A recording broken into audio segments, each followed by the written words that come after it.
Hey everybody, oh my god. How's it going? Let's see, is this everything? Woo. My mic is on, and I know because my mic is up there today. I'm so glad to be here, and oh, there's so much to say and tell you, and I'm so happy to see everybody. So on Positive Threads. I saw So Demented up in the chat. It's so good to see you again. I'm really glad you're here. It's great. And Sue and Bip, Myra and Jay Danseur. I love saying Danseur. Just to say your name, it sounds like I know how to speak another language, which I don't really. A little, I could survive in Mexico, Spain, probably not France, Italy. That's pretty much it. But Jay Danseur sounds really good. Ivy and NDH, one and all on Saturday night. It's so good to be here. I was stressing about the show because I always do. Wait, let me scroll all the way down to make sure people can hear me. Okay, and Castle Crips is the last person I see to say hi in the chat, so I'm saying hi to you too. Sounds like you love the sun sweater. Okay, first of all, so the green screen looks kind of weird tonight because, I'm going to play a little video I took with my phone to show you where I'm sitting. I'm at the Iowa Quilt Museum, but I'm upstairs. In fact, I'm going to do it right now because I want you to know. I want you to see where I'm at. Okay, let me just get this figured out here. And if I just show you, oh yeah, here. Oh, okay. So hold on. Oh yeah, that's real weird. Okay, let me do this. I'll get small. And then can I do a full screen kind of deal? Yeah. Okay, check this out. So I made this, I hope the sound is okay.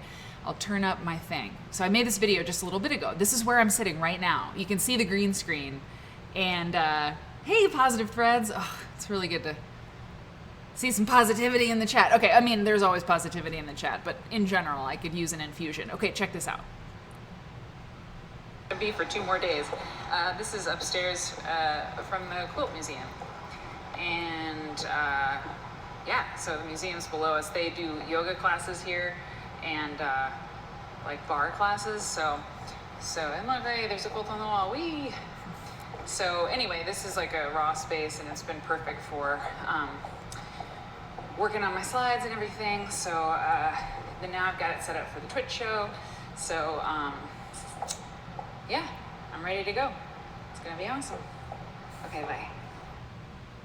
So that's where I am.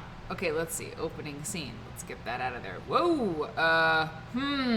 Oh, that's because that. If I can take that out, I think that'll be better. Okay, cool. So that's where I am. I mean, that little corner in this big room, that's where I'm sitting right now. And so the reason the green screen is a little bit weird is because yes, this Pim Burrito. This isn't the mezzanine of the Quilt Museum. So the other day, well, okay, let me just finish that the lights that you saw on in this room, they're affecting the green screen.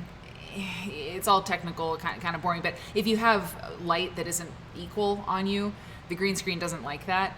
But I just can't turn off those lights and sit here in this raw, empty, cavernous space with these 2 lights on me. Like, it's an old building. If it's haunted, which it might be, I just can't do it. So I have to leave the lights on. So I'm upstairs. The internet is beautiful and good, and so but I guess I look like the ghost, really, but I don't care. So the sweater, my ghostly sweater, one of the unintended or unexpected consequences of making a video, taking a stand against a fashion trend. I was thinking, by the way, PETA does that too, and they destroy property. PETA really doesn't like a certain material that is used to make clothes, and they go pretty hard. So anyway, but one of the things that I've really, and I mentioned this one other time, I've never thought about sustainable fashion. I've never thought about it really deeply, what it is and what that means. And I mean, I'll be honest, why I should care. I mean, it's not, of course you want to care about sustainable fashion or sustainable things, but I never really looked into it, and I never really committed to that. And so one of the things that's happened is I've been thinking about all this and seeing, dealing with all the stuff. By the way, I get a lot of emails from people who really like the video. A lot of emails from people I really respect who are like, cool. But of course there's a lot of backlash, and the backlash is usually louder than anything, which is the case here. But so I've been looking at sustainable fashion and really kind of learning about what that means. It means lots of different things. It means, okay, good. Hey, I'm Jenny. It's good to see you. And hello to everybody. I'll be saying hi. Okay, Proud says howdy. Castle Crips, okay, I said hi. Teacher Stitch is here. Sandy tries. It's so good to see you. So, but this here in Iowa, I'll be here until early Tuesday morning. Anyway, so my mom and I have not gone shopping together in, I don't know, 5 years. I mean, it's been a long time, and it's fun to shop with my mom. I mean, when I was here for TV, to film TV in Des Moines, we'd go shopping, and it's not like we did it all the time, but it was fun. And Mom was like, "I'll buy you, if you find a cute jacket, I'll get you a jacket." It was great. It was so much fun, And it's been so long because of the pandemic, but then before we just didn't do it, and so I was like, so she said, "Do you want to go to Des Moines? We could visit that fun little place, the Velvet Coat. It's like a really cool little boutique." And she was like, "If you find a little jacket for QuiltCon, I'll get you a jacket." I mean, who's gonna say no to that? But I've been thinking about this sustainable fashion thing.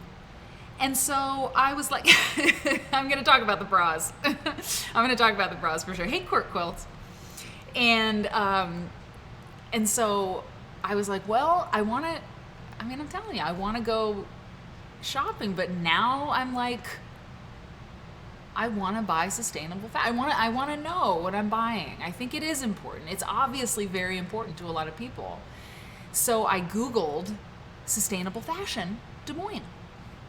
And there was this cool boutique. It's like new. Des Moines is really cool. Des Moines has changed a lot since when I was growing up in Winterset. And Winterset, where I am here at the Iowa Quilt Museum, which everyone should visit if they get a chance.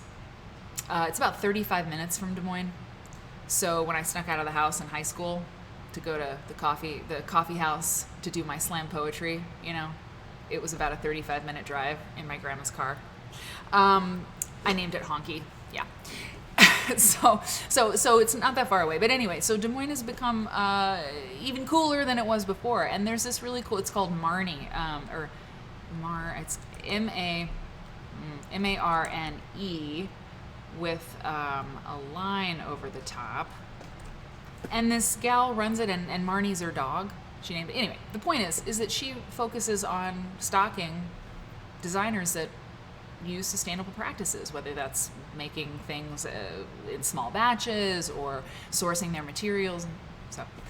So it's been really cool, and I was so excited. So I got the sweater there, and so it's for QuiltCon. Hey, Myra and Padma. So it's for QuiltCon, but I decided I wanted to wear it for the show because it's a boost. It's a boost, and I've been in the salt mines of the slides. Hey, Raffle. It's game night. Hey, man, you got to go to game night. We'll rub off some nerd stuff for you. Is it trivia? Are you doing trivia? Hey, Dee Dee. Oh man, the gang's all here. So, who did I miss? Word and Bird Nerd's here. Sandy Tries is here. Myra NDH. I don't want to miss anybody. Teacher Stitch. L Riggs. This is great. And Susan. If I haven't seen you yet, I will see Theodore. God bless. Okay, so so I've been in the salt mines of QuiltCon, and has anybody seen a lecture of mine at QuiltCon? Put a 1 in the chat if you've been to QuiltCon and seen one of my lectures. I'm curious about that. By the way, gotta be honest, I don't have crisps. I have these. Let me show you. I have these. Have you had these? They're very good. They are very, very good. They're too good. They're like very edible. And so I've got these, Mom doesn't keep potato chips. What's wrong with this person? But she doesn't keep them because she and Mark will eat them. So I have a different kind of crisp. Makes me a little bit nervous. You know, I get superstitious. But they're really good.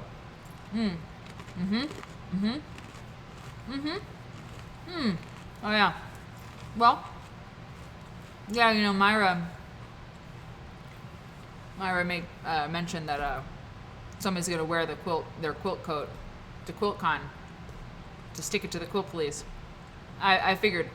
I expect a lot of that, and that's okay. I also expect, and I don't know, I don't want to manifest this, but I think there's a strong possibility, and I haven't heard rumblings about this, but I think there's a strong possibility that there will be like a public display. I just feel like, you know, like if a bunch of people like got up and walked out of my lecture, like I won't be surprised if there's some kind of public, display. And I don't know, like I expect anything, and that's okay. Like I feel okay about it.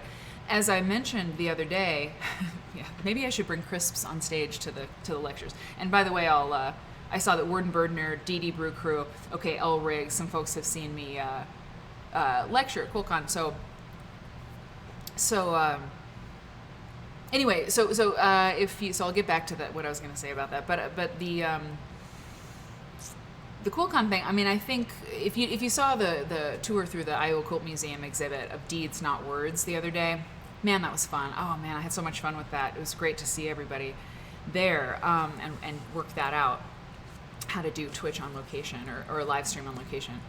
But before that little tour, I shared with you all that I got wind of this rumor that's floating around in some corners of the internet that I used clips of an interview that I did with a designer for a completely different project for the modern patchwork article that I wrote. That I use actual sound clips of her interview in my video, which is, I mean, I'm still sort of like I can't believe it. I can't believe that she thinks that. The sound, the voice that I use in the video to sort of play the character of the people who do this, who there are different arguments that they make as to why it's okay. That's me.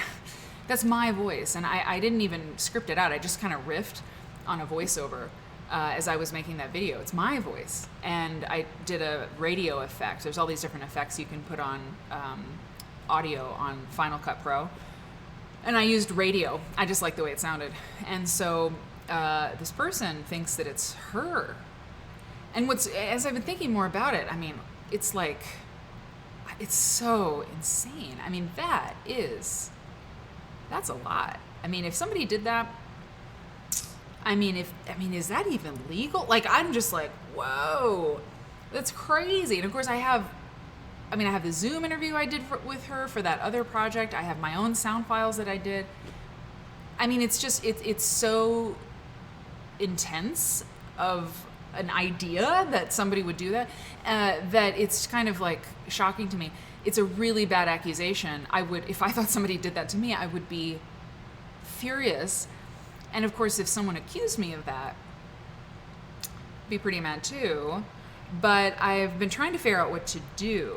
And yeah, I mean, the thing is, you know what, Word and Bird Nerd, my mom, when I told her this, she was like, she didn't get it either. I said, but a lot of people didn't.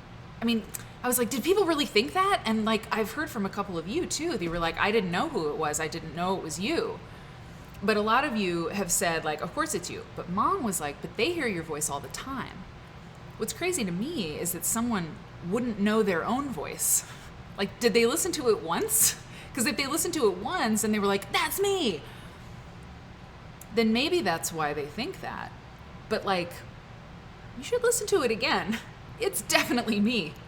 And so anyway, so all of this has been like what made me think of this is like people walking out or like, you know, staging some protest, like sticking it to the quilt police.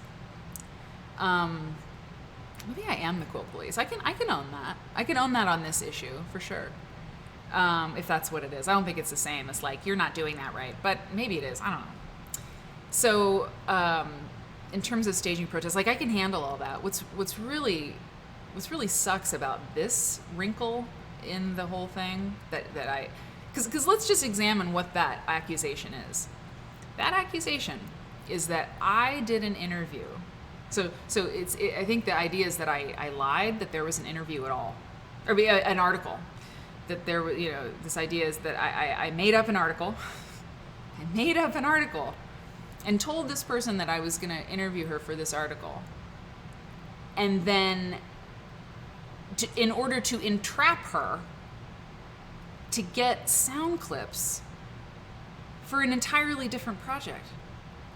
That is some stone cold shit. I mean, my God, that's like KGB style level, like deception. That's crazy. And I have made mistakes in my life. I have been sloppy. I've been careless. I've, like, oh my God, I've made typos and errors in printed matter. I mean, oh my God, and just like, oh, I'll never forget those mistakes. But those are honest mistakes. Those are not lying about an assignment and then like using a sound clip. It's crazy. It's crazy.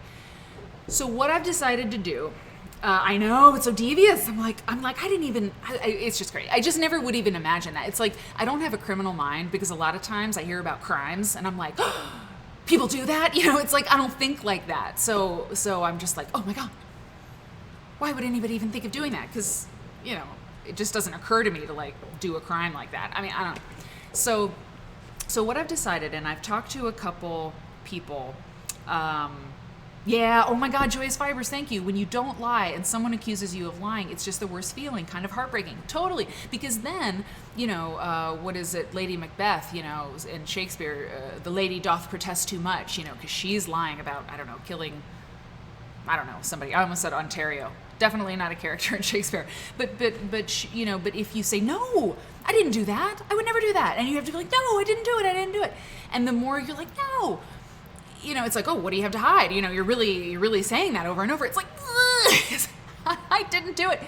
And what's really important is that I have proof of all of this. I mean, I have my sound file, I have her sound file, like, oh, everything.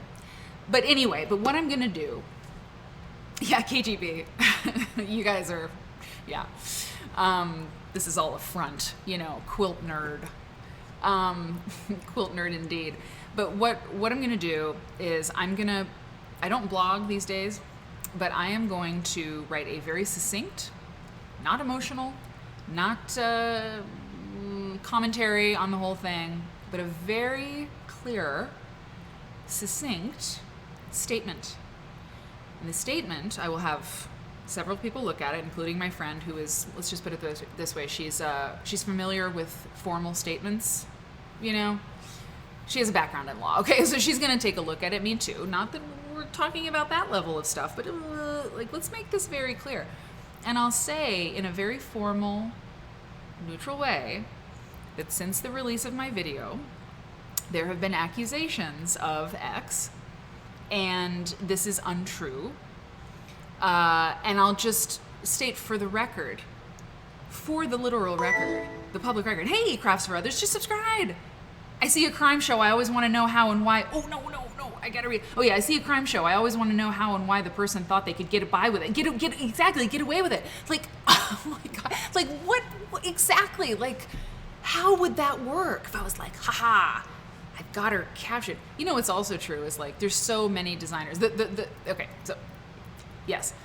And just state very clearly like how I made the video and like just to address it, because if nothing else, I need to be able to point to something. I don't want to keep talking about this for the rest of my life.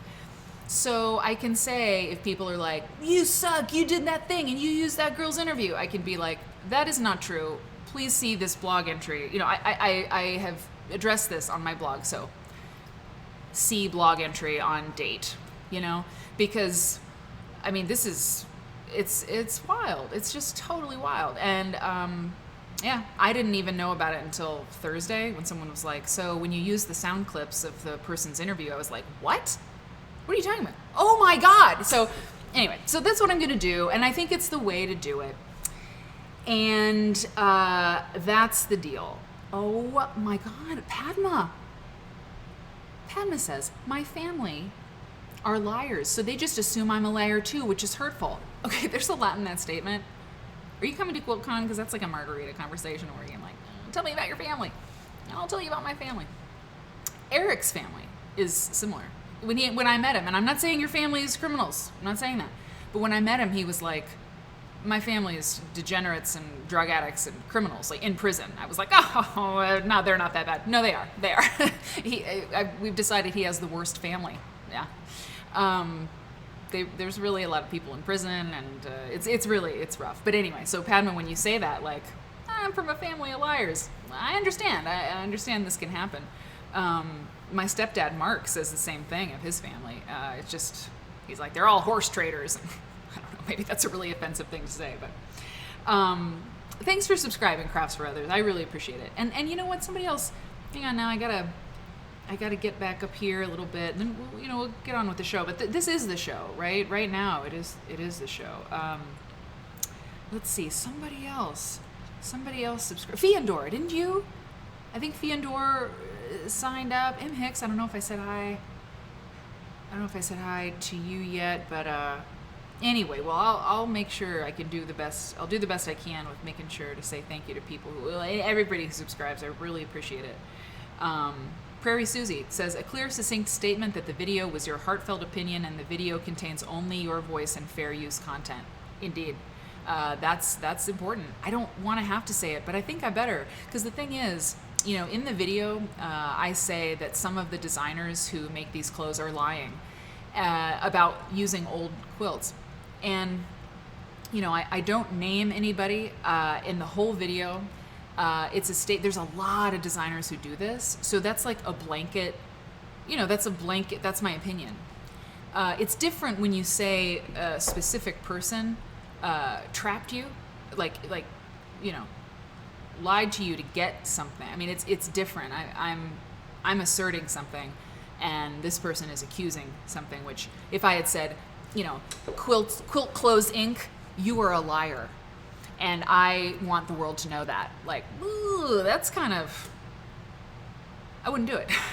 So it's different. And so, anyway, that's the scoop. Molly Squared! Sorry you're late. You're right on time. Yeah, Padma, it sucks. There's a Little Bird Stitch. You're switching off the Olympics to be here. This is the Olympics of quilt nerdery. I mean, we do pole vaulting level nerdery here. Yeah, exactly. So yeah, I'm totally going to, yes, I'm totally going to do that. I'm going to make it short and sweet, very clear, and then move on, because I didn't do it. And so I want to make sure I know that, because I've been working in this industry a long time, or the quilt world, the quilt system, and that matters to me. And I can make a strong statement about an issue I feel really strongly about, and criticism and assertion is not bullying and abuse. You can say it is, people can say it is, but aggression to me would be calling people out specifically. Aggression would be starting a Instagram, like a social media campaign against a company. It's the practice I have a problem with, and that's how I addressed it. And so this is really personal and about the way I work. So it's not great. Anyway, so there's a small person running around my house, says Molly Squared, without pants on. I'm letting the husband deal with it. Listen, doesn't that small person know that it's Saturday night at 8:35? Jill, I don't know if I said hi to you. It's good to see you. So, okay. Streamlabs. So Estelle has been banned. Estelle's been banned from the... Oh, man. That green screen's really bad. Oh, I'm really ghostly tonight. Let's get small. Ooh. Okay, hang on. I'm gonna try to do my best. It's that overhead light here at the Quilt Museum.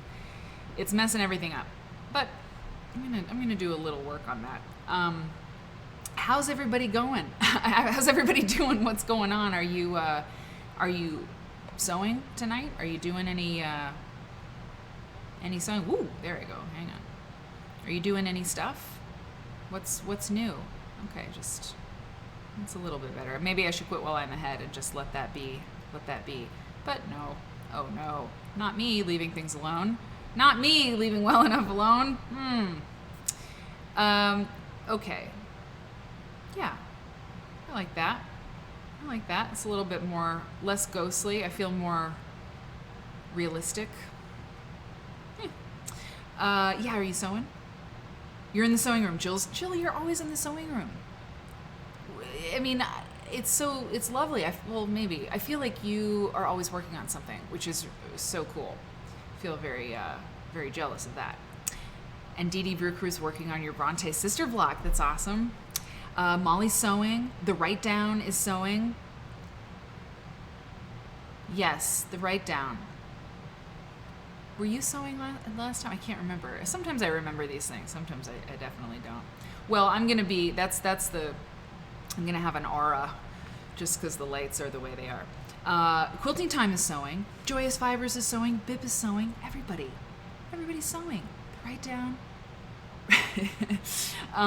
Exactly. And then, by the way, and if Streamlabs shows up, I'll ban Streamlabs. Raffle Waffle, my 6-year-old sewed a 9 patch today. That's so cool.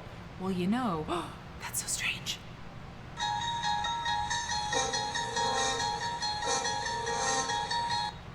Because what is on the screen right now?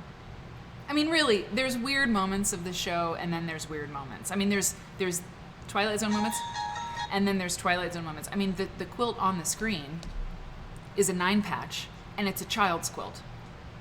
I mean, come on. Like, really? Raffle is talking about her 6-year-old sewing a 9 patch, and we have, as the intro quilt, a 9 patch. It's insane. Let's see. Okay, Joyous Fibers is sewing. Yes. Quilting Time. Okay, good. Bridgewater.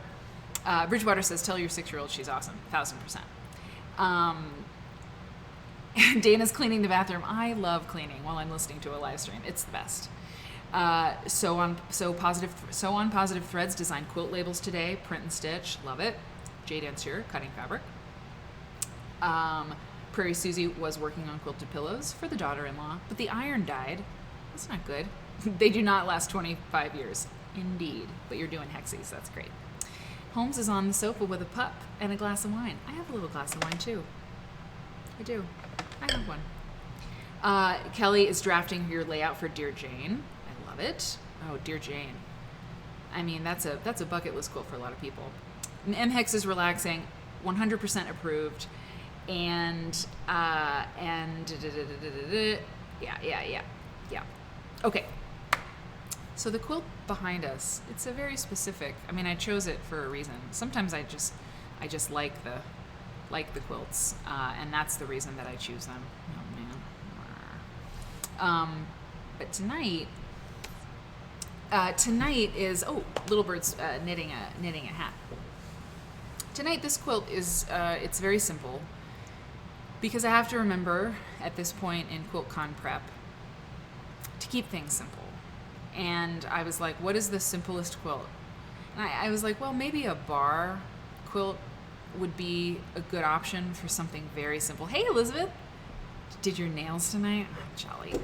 I haven't had a nail appointment in, since the pandemic, so long time. So what is the most, I thought bars is a really simple quilt. But then I thought, I feel like I'm in slide jail, working on slideshows for QuiltCon. I'm in slide jail, so I didn't want to put a bar quilt up. But then I thought weird. Raffle Waffle's 6-year-old made a 9 patch that was also red. It's just totally crazy. So I thought maybe just a 9 patch would be good. And so I went to the International Quilt Museum website and I found this lovely 9 patch. And what we know about it is not too much. But it is, I can zoom in on it a little bit too so we can just enjoy this calico.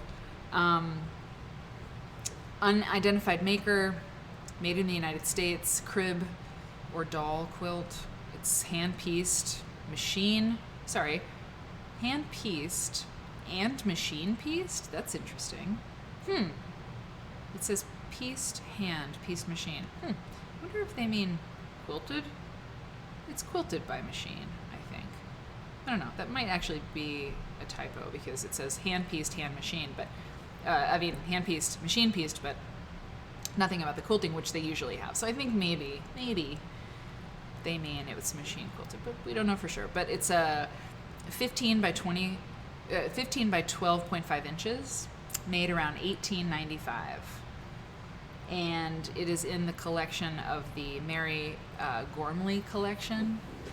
And one day we'll talk about Mary Gormley. She's a pretty special person. She collected crib and doll quilts, among other things, but that was one of the things that she collected. And there's a lecture series that Mary Gormley, before she died, set up a fund for the Mary Gormley lecture series. And so each year, the Quilt Museum, I think that's who organizes the Mary Gormley lectures, and they get a speaker every year to give the Mary Gormley lecture to an audience, and that's really cool. And they have some really neat speakers, and I got to give it a couple years ago. Turkey red, is it turkey red? Let's see, 1895.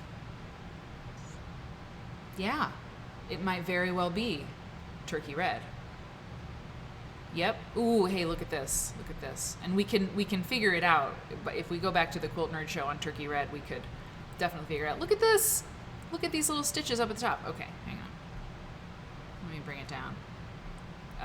Do you see those little stitches? Let me get rid of the chat for just 1 second. Hang on. Look at those little stitches up there. Isn't that sweet?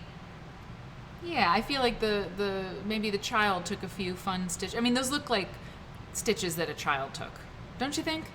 We don't know, but I feel like maybe it was like kind of fun to take a few stitches up there, because those seem like maybe an afterthought, or perhaps, I don't know. I love that the adult who might have been supervising was like, we're gonna leave those in. Those look great. You know? You gotta peace out, Raffle. I'm so glad that you were here. Catch you on the replay. Thanks for coming. And congratulations to the tot. Yeah, it's a sweet little doll quilt. So keep it simple, you know? I think that's the name of the game. So the reason I asked about the quilt, Jade Ansher says there's an interview with Mary Kay Waldvogel about an exhibit of Gormley's doll quilts floating around the internet somewhere. 1,000%. Mary Kay Waldvogel knows everything, pretty much, about quilt history. And I should watch that. I should find it. It might be a textile talk through the Quilt Museum. It could be something she did for the Quilt Alliance.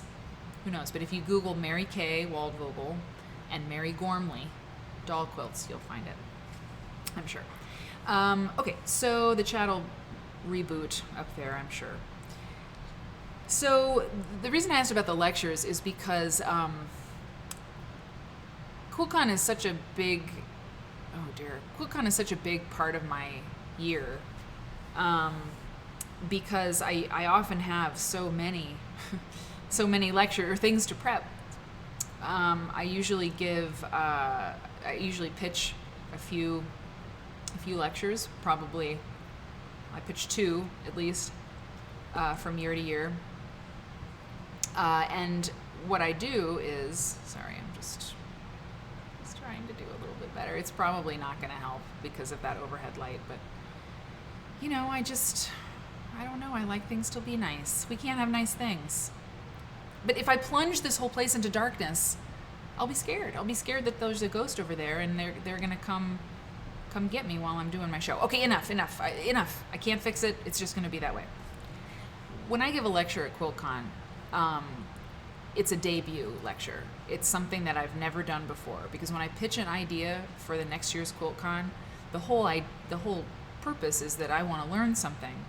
I want to focus on something. So I pitched, for example, the AIDS quilt a few years ago. Okay, good. Hey, Mary Kate. Oh, I'm so glad you're here. This is great. Yes to these colors, indeed. I can't wait to tell you about what this is. So I pitch a topic that scares me because I don't know anything about it, or because I just don't know what I'll find. The AIDS quilt, for example. A couple years ago, I was like, everybody, when I tell certain people that I work with quilts, or I like quilts, I'm into them, whatever, if I'm talking to someone in passing somehow, a lot of times that person will be like, oh, like the AIDS quilt. Or the AIDS quilt is like a reference point for a lot of people who, aren't steeped in quilts all the time like we are. And so I was like, I don't know much about the AIDS quilt. Why don't quilters talk about the AIDS quilt? What's our relationship to the AIDS quilt? And so I pitched hey, Robin's Nest. I pitched a lecture about it so that I could learn about it. And a few years ago, every year, like I did Quilts and Mental Health last year for QuiltCon Together, Quilts and Feminism. That was great, but it was like, oh my God, political quilts. And so last year I pitched Quilts and Fashion because, and this is how I'm going to open the whole thing, is I really, hand to God, I really was like, Mary, you've earned it.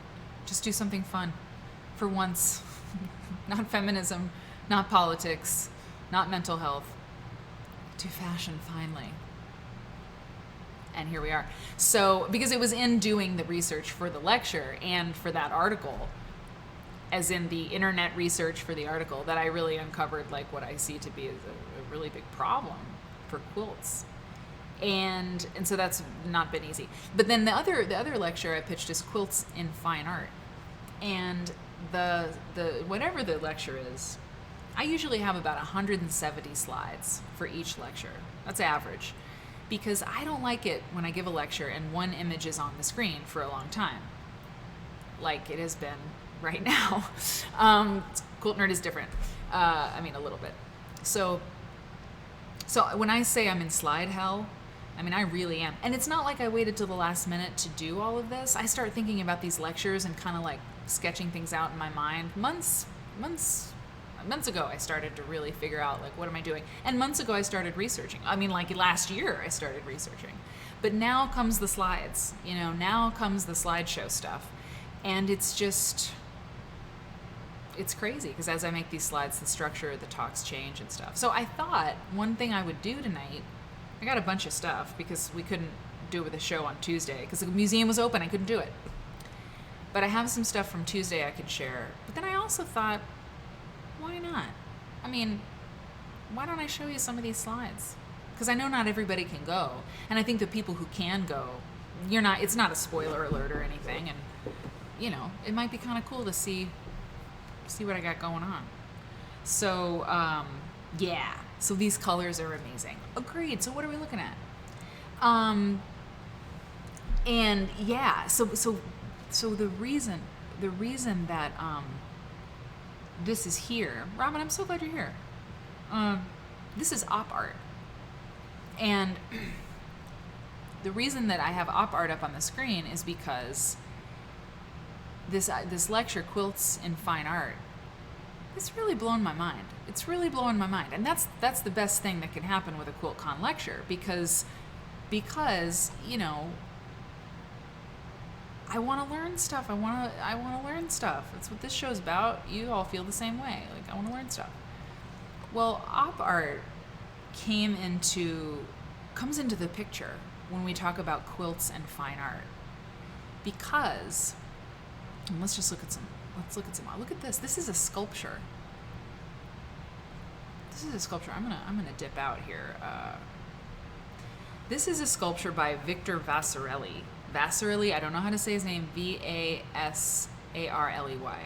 Victor Vasirelli. Yeah, Molly, I'm into it too. I didn't. Yes. Oh, look, Molly knew it. Is it Vasirelli?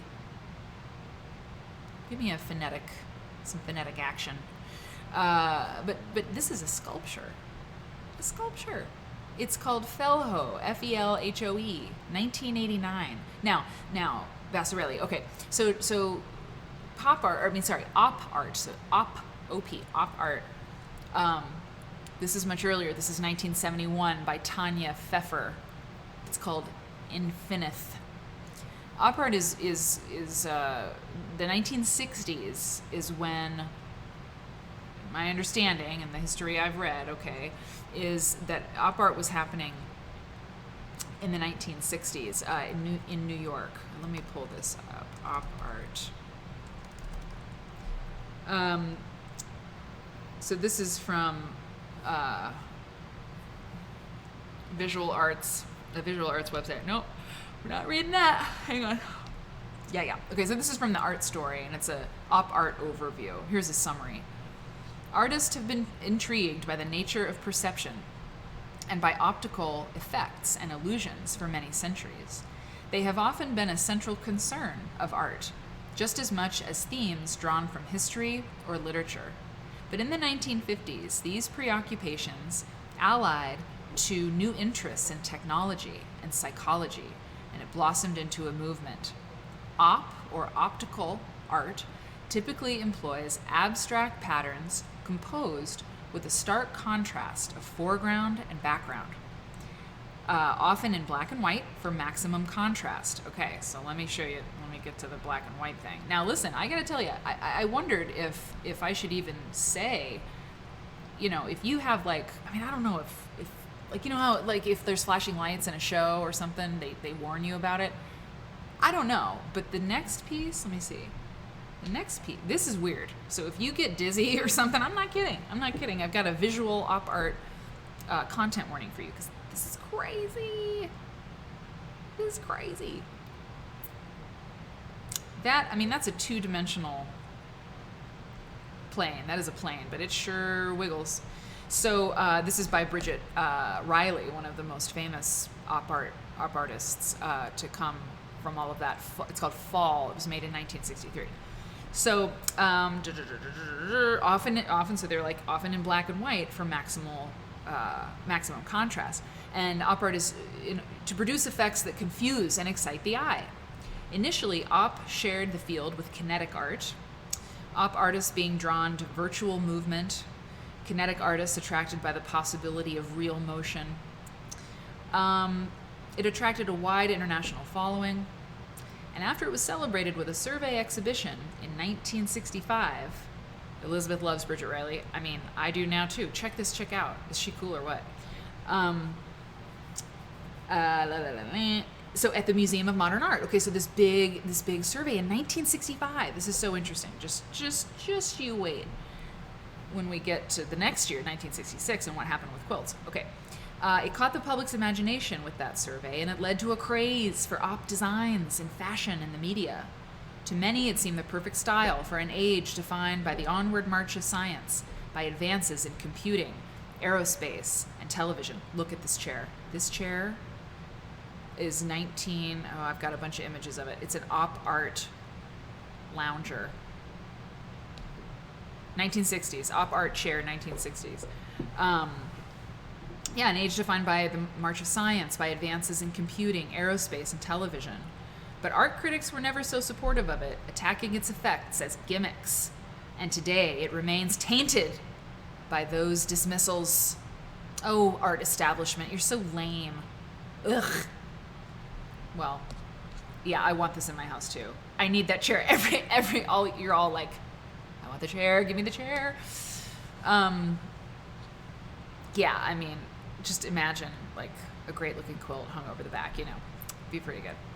So yeah, so op art, okay, so it's happening. It's all happening in New York and beyond in the 60s. Oh yeah, and then this, I think this is I've got two more. Okay, so this is Victor Vasirelli again, called Irving, O-E-R-V-I-N-G, Irving, 1968. It is gorgeous, Myra. It's all gorgeous. I love this vase, that vase we saw. Oof, love it. So it really works. If they're trying to trick your eye, success. And then this is Bridget Riley again, Carnival. And this is from 2000. I mean, I checked that a couple times. I saw a few of her pieces that said, 2000 and something. I was like, okay, cool. I didn't read all about Bridget Riley because that's a rabbit hole, and I try to stay out of those the week before QuiltCon, but sometimes it doesn't work. I think this is the last. Yeah. So this is another Victor Vasirelli sculpture. It's a sculpture. And it's the last piece of op art I'm going to show you for the moment. New Elizabeth has a book about Bridget Riley's work. That's awesome. Yeah, Bridgewater. I love it too. It's It's kind of creepy, this stuff, but I think it's great. Well, so why does this even matter? Well, this is Father Francis, ex Walter. I always want to call him Francis Xavier, but it's probably Francis Xavier, but it's Francis Walter, an Episcopal priest who grew up in Alabama, and then he went to, well, he was part of the civil rights movement. He was working in the movement in the 1960s. He's like the coolest priest ever, okay? Like, he's like this swinging priest guy. Mary Kate. I love that. Ooh, okay, sorry. Mary Kate says, here's to the girls who stay smart. And she said, sorry, references to optical art always bring me back to Sondheim. Rest in peace, Sondheim. Good call. You know what? I think we have a nerd award. The first nerd award of the night, everybody. Mary Kate, optical art, Sondheim. Okay. Anyway, so Francis Walter was like a native Alabamian, and he was in the movement, and he came down to Wilcox County in 1966 to work with the poor counties in Alabama to help people, achieve some economic freedom. Some of the poorest counties in Alabama, he went down there to help people make some money and rise out of poverty and all that. It was part of the civil rights movement. It was one area of activism that people were engaging with. And it was Francis Walter, some of you know this, it was Francis Walter who is responsible for,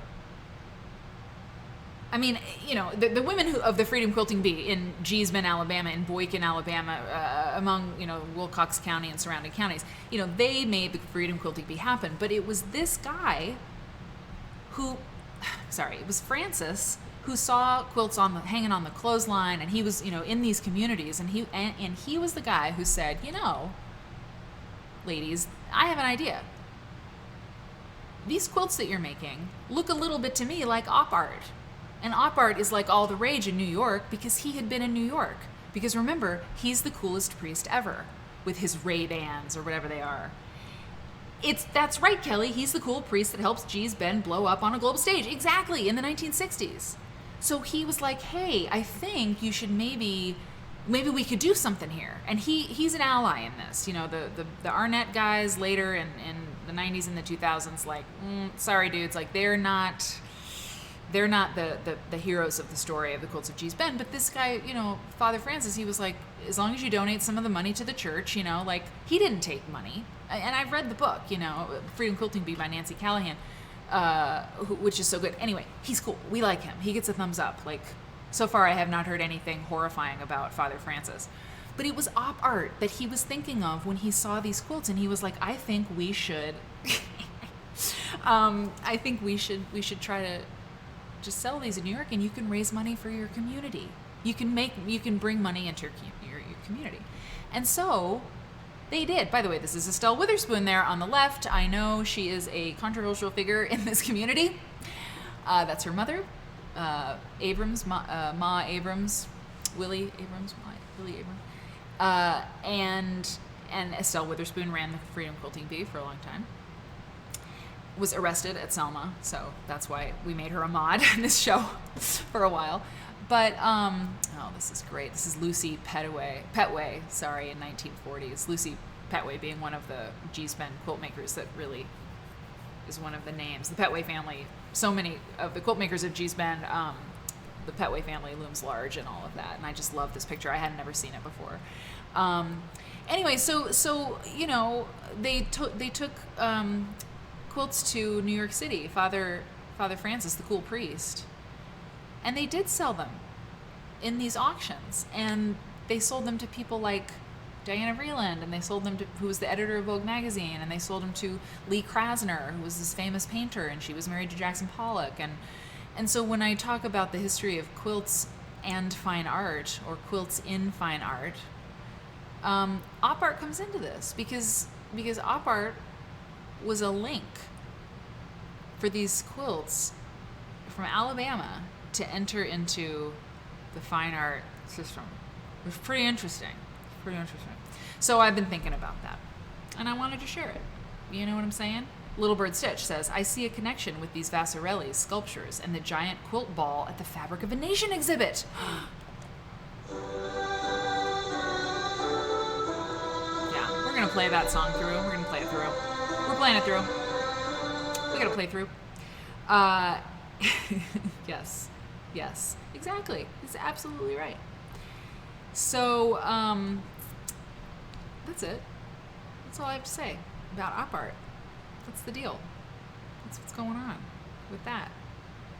And it's exciting. So I think I'll show you a couple of these other things. It's just fun things to share with you. That's what this is all about. And then maybe I'll take you through a few slides for QuiltCon. I don't know. I should probably just work on them, but anyway, okay. So the things that I have, these were ready the other day, but and I'm not going to just shelve these things. Hang on. Do you think I brought my Quilt Nerd plant? I brought the content plan to Winterset. Oh, I did. So this thing, I could have saved this. Mary Kate, you're gonna like this. I could have saved this book for Quilter's Newsletter Friday, which, by the way, that's an announcement. I'm bookmarking in my mind the schedule, okay? I'm bookmarking in my mind to talk about the schedule.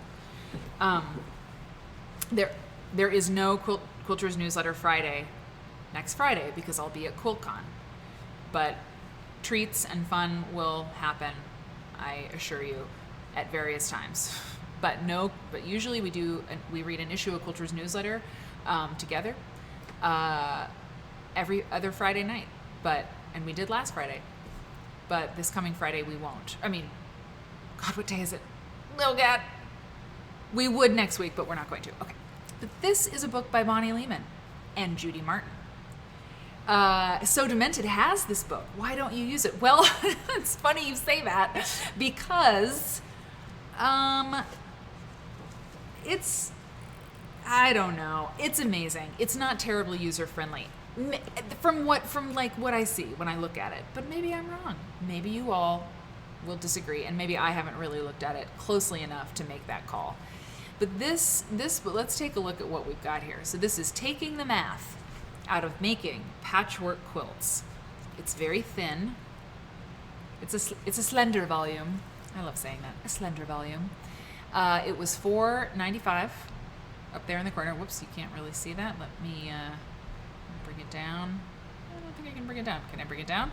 Okay, well, trust me. Yeah, if I zoom out, you can see that it's $4.95. Okay, up there in the right-hand corner, $4.95. It was purchased at the Calico Rainbow Corporation. I'm in front of it. Okay, in Des Moines, Iowa. In Des Moines, Iowa. So my mom purchased this, and I've got a few of the pages scanned. It was published in 1981. Exactly, we use apps now.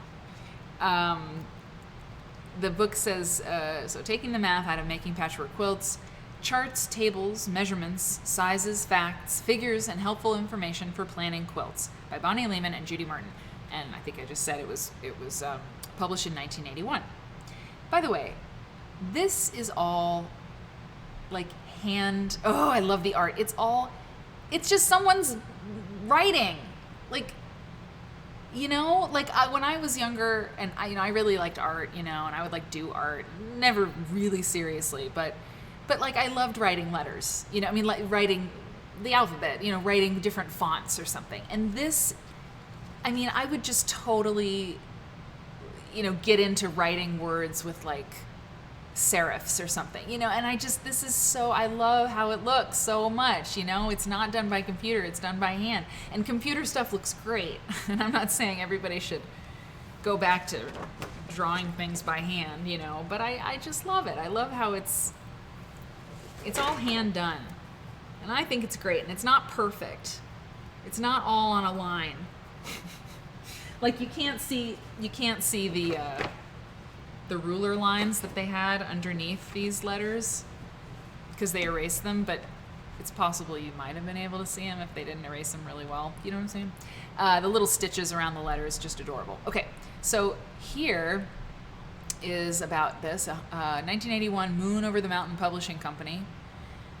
Some of the material in this book is reprinted with permission from Quilter's Newsletter magazine. Published in Colorado. And we acknowledge with thanks the help of Kathy Dubois, Susie Ennis, Mary Lehman, that's Bonnie's daughter, John Rusin and Townsend. Okay.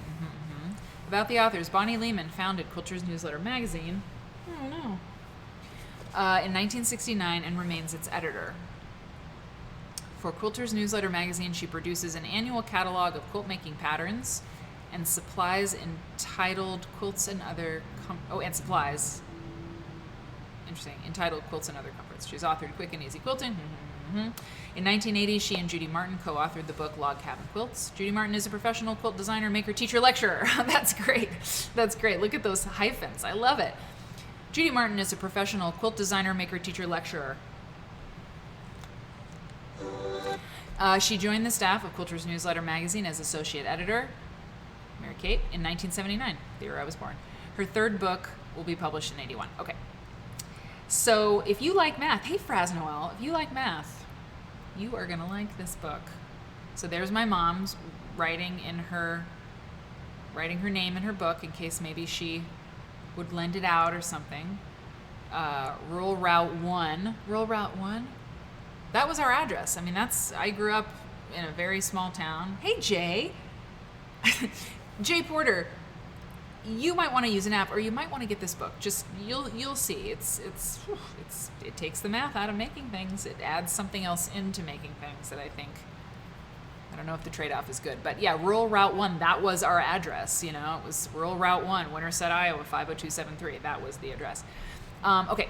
So this is the introduction. I'm not going to read it to you. It's pretty long. But I can tell you that okay, so Judy and Bonnie, I'll just skim a little. We had a selfish motive for preparing this book. One day a while ago, we looked back and estimated that over the years in our work designing and planning and writing about quilts, we've done the mathematical calculations for at least 2,500 of them. And they're saying, you know, we're doing the same thing over and over and over again. There ought to be a chart. There ought to be a book. So they're taking the math out of making patchwork quilts is organized into sections that are arranged in the same order as they need to be considered when you plan and make a quilt. Okay, so let's just look at this instead of reading about it. I liked this page because it has a coffee stain on it. So that would be, Jay Dancer lived on a rural route as a kid too. You know what it's like. You know that school bus jam. Hey, Lillian. Lillian, I'm embarrassingly bad at math too. And I mean, my only way out of that is to be like, but I'm great at words, you know? But like, it's hopeless with me. Even basic arithmetic, I'm just not good at it. And then that makes me feel worse at it because I don't have any confidence in myself to do it. Anyway, so this is just telling you how to read the book, how to use the book. Yeah, I mean, Quilt Nerd is so good. Oh my God, write down. Oh, I love you.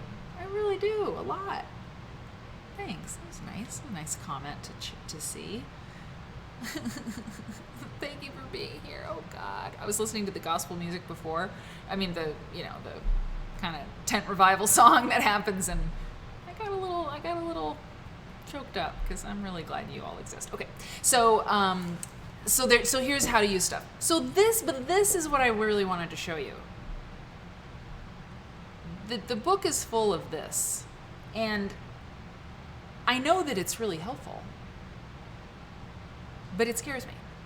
So this is quilt sizes for solid/alternate blocks, diagonal sets. So quilt dimensions in inches for diagonally set quilts. I mean, math is like, oh no. Charts like this? Also give me a feeling. A feeling of, oh God. Oh wow. Okay, Bridgewater says 8 Books has it for $4.50. That's awesome. That's great. I mean, look, this one's falling apart. It's really falling apart. But yeah, okay, thank you, Molly. Charts like this are also terrifying. Ivy Kadivy, I love math and geometry, not so much with the words. See? That's why we get together and we make stuff happen, you know? because people have different skill sets, thank God. So, I mean, let's just go through this chart just a little bit. I'll zoom in a little bit more because Lord knows you're probably going to need me to do that. Number of blocks across / down.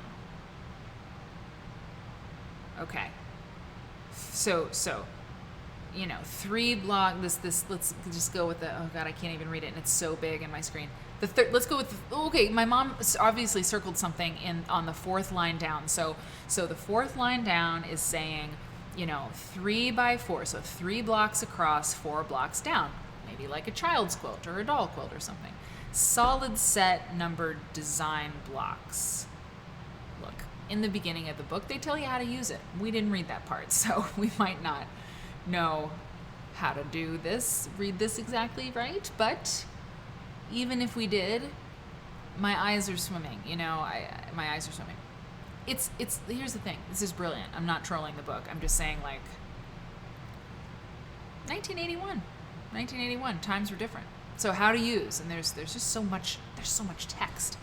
And then look, pretty much every page has got this kind of action going on. Have a little wine while you all read that chart. That's the thing.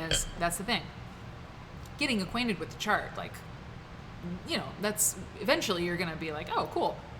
And then you have all of these measurements. So this is number of isosceles right triangles that can be cut from various yardages. I mean, this is like the tabula rasa, Rosetta Stone, something like that. Pretty cool. Jade Ansur, I like math, and these charts make my head spin. Okay, good. This chart. Oh, y'all are funny. Stitch and Deb, I'm so glad to see you. Ooh, Stitch and Deb, you get a little. What do you get? I don't know. What do you get? We don't have a. Well, you get the Quilt Church. Stitch and Deb says, that's why your mom made that great ruler for diagonal sets. That is a great ruler, I gotta say. Good job, Mom. Because the diagonal sets ruler saves you a lot of time. And that diagonal sets ruler, it's this big triangle. I once made a quilt pretty fast by just using that as a template to basically make really huge quarter square triangles. Little quilt hack. Tabula rasa is bare table, thank you. The Rosetta Stone. The Magna Carta, But this will give you what you need. Get the book.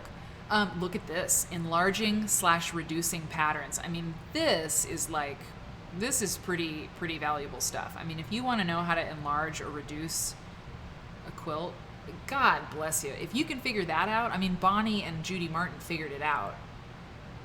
And you should, I would let them, because to try to, I don't know, some people really do understand how to do this stuff, and they can, they can draft a pattern really easily. I mean, there's pattern writers that are just so brilliant. Thank God that's where we get our patterns.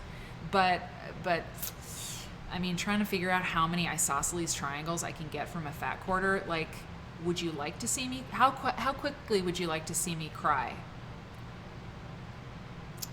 Give me that task, and I'll cry pretty quick. That's what office supplies are for, says Kelly. 1000%. Highlight the specs that apply to what you're into. Totally. Susanna makes. Susanna, I don't know if I said hi to you yet. This looks like tax charts. Yeah, exactly. Ooh, taxes. Gotta do your taxes. Okay, so this is the back. This is the back of the book. Well loved. Here are just a few of the questions this book answers. What size should I make my quilt? How many patches of what type should I cut? How can I make the best use of my fabric? Oh man, I remember seeing like letters and emails from people, who read Quilty or Fons and Porter or whatever, who are like, who would say, this is too wasteful. The instructions ask you to cut this and this and this from a fat quarter, but there's so much waste. And that's a valid complaint. If it was a valid complaint, it's valid. It's like you buy this fabric, you want to have a pattern that doesn't waste your fabric. It's all a consideration. How much fabric should I buy? All of it. What else might I need to know? It's just great. Ooh, wow, look at this. Measurements of quilts made from hexagons. Interesting. Really interesting. I love it. It's so interesting. Oof. Oh, wait, I have an announcement about a book. So, I should talk to my mom about this. So the Deeds Not Words exhibit that we saw that's downstairs right now. I'm on the 3rd floor of the Iowa Quilt Museum, and below me is the Deeds Not Words exhibit. So we walked through it, on Friday, yeah, and that was really fun. And if you're a subscriber, you can watch the replay of that on the Twitch channel. If you're not a subscriber, that's cool. That episode will be up on YouTube to watch for free in about a week. All the shows that we make, if you're a subscriber to the channel, you get to watch them anytime, immediately, all the time here on Twitch. And if you're not a subscriber, you can totally watch the show for free, always live, always free. But then the replays will be uploaded to YouTube about a week later. And I'm starting to get those uploaded, so there should always be a steady stream of quilt nerd content. There's just a slight delay. Cause I gotta, my subscribers, I gotta make you feel special because you're special. Anyway, so my mom, the book for the exhibit, Deeds Not Words, is really good. It's really a great book. And I said, how much is the book, Mom? And she said, $20, which I think is a great price for that book. I was like, it is a great price. That's just $20. That's impressive because it's a very nice book. And I was like, is shipping free? And she said, no. And I was like, that's too bad, because I know some of the nerds would, if they want that book, it'd be cool to buy it from the Quilt Museum. But if it's not free shipping, I don't know. And Mom, she said, I'll pay shipping. Any quilt nerd that wants the book, that buys it from the Iowa Quilt Museum, I'll pay shipping. And I was like, cool. So that's a thing. And now how do we make it happen? Don't know. This is the problem with both me and my mom. We get very excited and we launch ideas, and then we have to figure out how to do it. And we get there, but it takes a little time. So if you want to buy, here's what I'll do. If you want a copy of Deeds Not Words, that book, some of you may have already ordered it. Some of you aren't interested, that's fine. But if you want a copy of the book, and you want to get it through the Iowa Quilt Museum, which would be great. Small museum, not a lot of foot traffic, in the dead of winter. Be great. If you want that book, Mom will pay shipping. And so it's $20, and it is very beautiful. It's really good. I can't believe it's $20. Send me an email.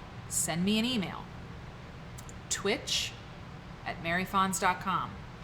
Send me an email, because I don't want to do the Discord, because if people aren't subscribers, then they don't get that Discord thing. So, yes. Yeah, she is amazing. She's so super cool. So do that, and I will send it to Mom, and Mom will get it done. She gets it done. She really gets it done. So we'll take care of it. If there's 50 of you, I'd be surprised. There'd just be maybe some of you that want to get the book, and you can get it with free shipping through the Iowa Quilt Museum. Okay. Whew. That was a lot. So you already ordered from the Iowa Quilt Museum. Ivy, that is awesome. Hey, thanks, Word and Bird Nerd. Thank you to all my mods, by the way. I really appreciate you a lot. And that's just the kind of thing a mod can help me do, and that's awesome. Okay, so then there's this other book.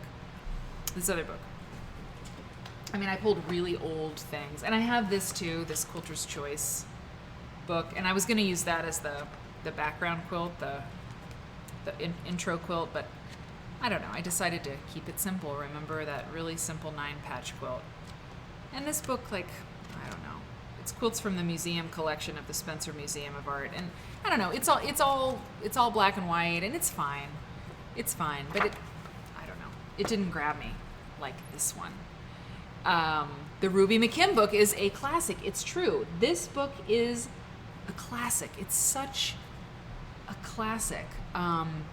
Lillian, by the way, says Deeds Not Words was the motto of a unit I used to be stationed in. That's cool. How totally cool. Wow. You all are very interesting people. Are you ready? So you might cry. You might have a cry when you hear this. Oof.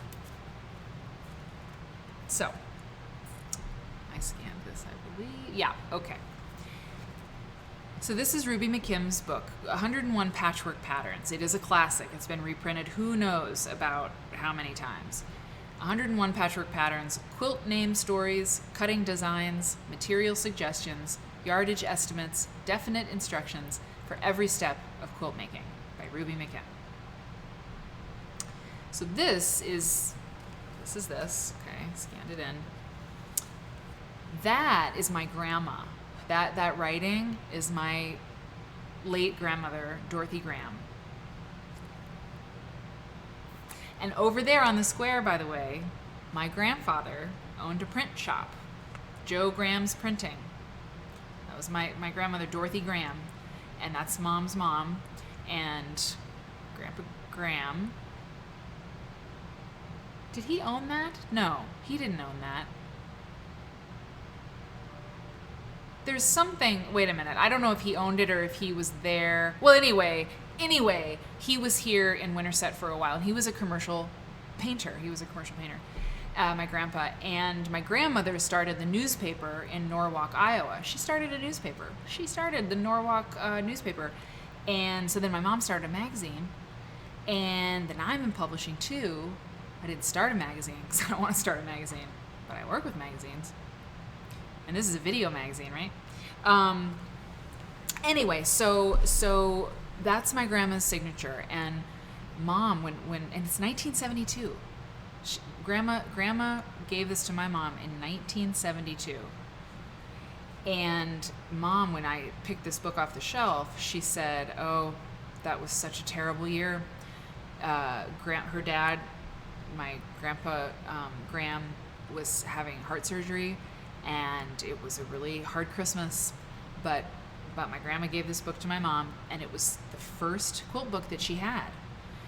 Ooh, so cool, right? Yes. And so this book has I showed this on the Discord the other day. I gotta show you these are in this book.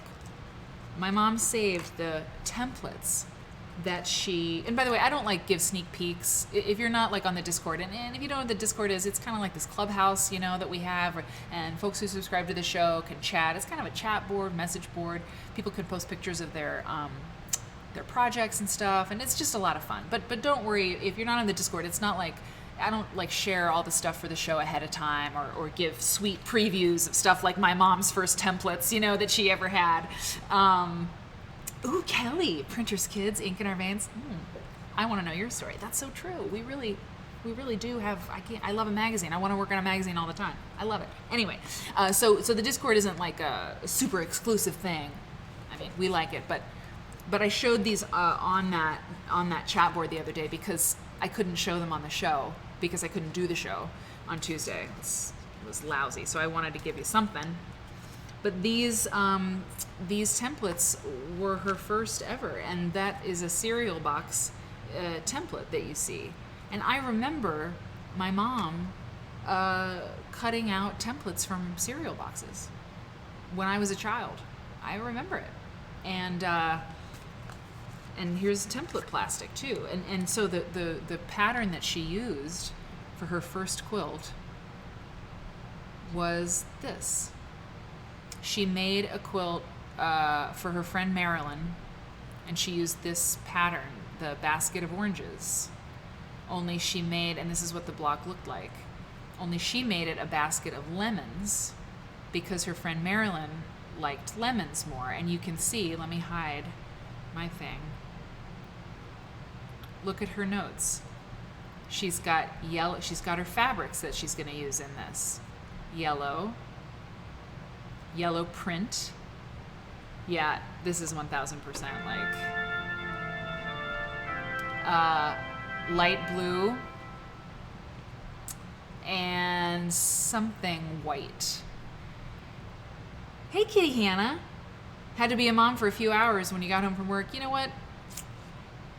I mentioned a couple weeks ago, or maybe a week ago or so, I met my friend Sophie's new baby, and I don't know, I still got that scent of baby in my mind. So if you had to be a mom for a little while, I'm a little jelly, to be honest, because spending time with that kid was the best. So anyway, well, maybe you were a mom to a 16-year-old. It might not be. They don't have the smell of baby on them quite like a baby. But either way, I'm really glad you're here. here. So anyway, so this is her first quilt, and she made it for her friend Marilyn. And I know the quilt she's talking about. I have a picture of Mom and me somewhere, and I think that quilt is behind us. But I mean, where that is, I'm not so sure. Look at this, but look at Ruby Mckim's signature down here. Mckim Studios down there at the bottom. Pretty cool, right? Hey, Christine. Right down. It says, templates make sense to my brain, and when I've made them, the whole quilt makes sense to me. You know, that's really good. That's really true. Oh, okay. Kitty Hannah's baby is 3.5 years old.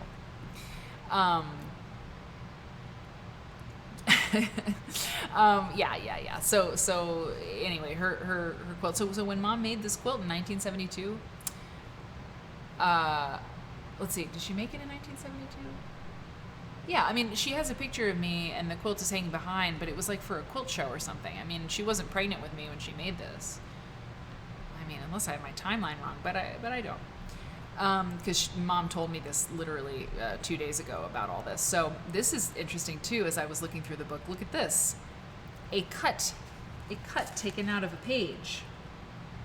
I know I'm kind of bouncing around a lot tonight. You guys are excited. Thanks for staying with me. Look at this. Look at this. Oh, I gotta come back.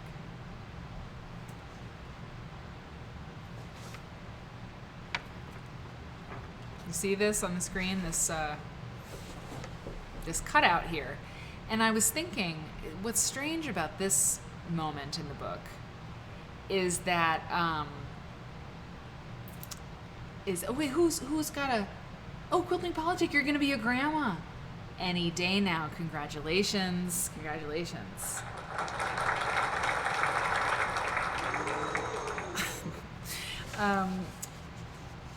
What's strange about this moment in this book is that my mom is not one to cut things out of a book, you know?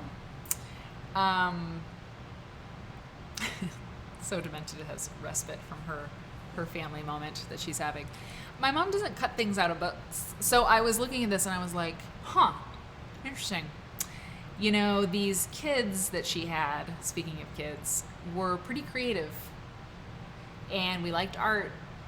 And I just have this feeling that it's possible that at some point, and I'm not saying this because I know the answer to this question, but I'm like really thinking like, it could have been very tempting if a Fons kid was making some art, you know, if they flipped through a book and they found a really cool square of like, you know, a patch or a star or something. I feel like it's possible that child making art would have said, you know what, I really need that little thing for my art project, and cut it out. I'm just saying it's really strange. I mean, why, Mom cutting things out of books, especially when you're going to use it again? I don't know. And by the way, I blame my sister Hannah. I feel like she would have done it. She made a lot of art. She makes art still. I think she did it. I should ask my mom what she thinks about all this, because this is only my theory. Yeah, there's no way. There's no way, because look at the other side. So that's obviously, you know, but look at the other side. Sorry. You know, that pattern has been destroyed. So I'm not so sure that wasn't a crime, a book crime. Okay. And then what else we have? Then this is the back of the book. That's it. This quilt is one of the finest of all available books on the making of patchwork quilts. Hey Joe. I'm so glad you just followed. I appreciate you. Thanks so much. Welcome to the Quilt Nerd Show. It's super nerdy. It's like so nerdy, you'll be shocked. Soundboard is like the most fancy thing that this show has in terms of tech. This is one of the finest of all available books on the making of patchwork quilts. The author is recognized as having been one of our country's leading authorities on this venerable art. And in this book, she divulges many a secret that will assist you in making quilts of the highest quality. I love the sounds too, they're my favorite. This book contains over 100 patchwork patterns with complete instructions for cutting and sewing. I'm going to read this because those of you who are sewing and you know, if you don't know much about Ruby Mckim, which I did not, you might want to hear this part. You know, what's the big deal about this book, right? All conceivable sorts of designs are diagrammed and carefully described. flower designs, rainbow designs, Irish chains, fish and bird and leaf designs. The book shows you step by step all the details of making each kind of quilt. It covers choice of pattern, piece versus patch quilting, simple and complex quilts, choice of quilt materials, interlining materials, lining and thread materials, cutting and piecing, the applique process, various methods of setting together, quilt sizes, borders, scallops, flounces,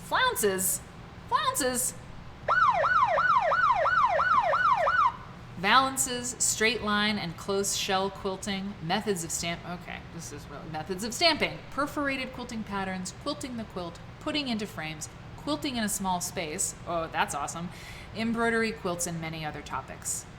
The book is written in an entertaining manner. The author weaves a great deal of rosy humor into the lining of her instruction, as well as some interesting facts about the history of quilting, quilt materials, patterns, and some really choice folklore about the origin of the highly ingenious names of the patterns. Monkey Wrench, Road to California. It's not technical in any sense of the word, this book. You can use it to make beautiful quilts, provided only that you know the fundamentals of sewing. Yeah. There you go. Kenny, it's good to see you, Kenny. And Kenny says the cat moved, so now you can comment, oh, I want a little animal on my lap to interrupt my computer time or my computer, accessibility. Okay, yeah, flounces. I don't know. And Jay said these two books went, the two books went from super complicated to the super simple. Cut this circle out. Yeah, quilting can get crazy quick. It's so true. It can get crazy quick. And I guess like maybe put in the chat if you have hey Stephanie Cake. Who doesn't love a flounce in the chat? I mean, a flounce in a quilt. If you have an app suggestion for measurements or something, I should have asked that before, but what apps are good out there for these things? I think Robert Kaufman had an app early on that was a quilt calculator, fabric calculator. Is that still the case?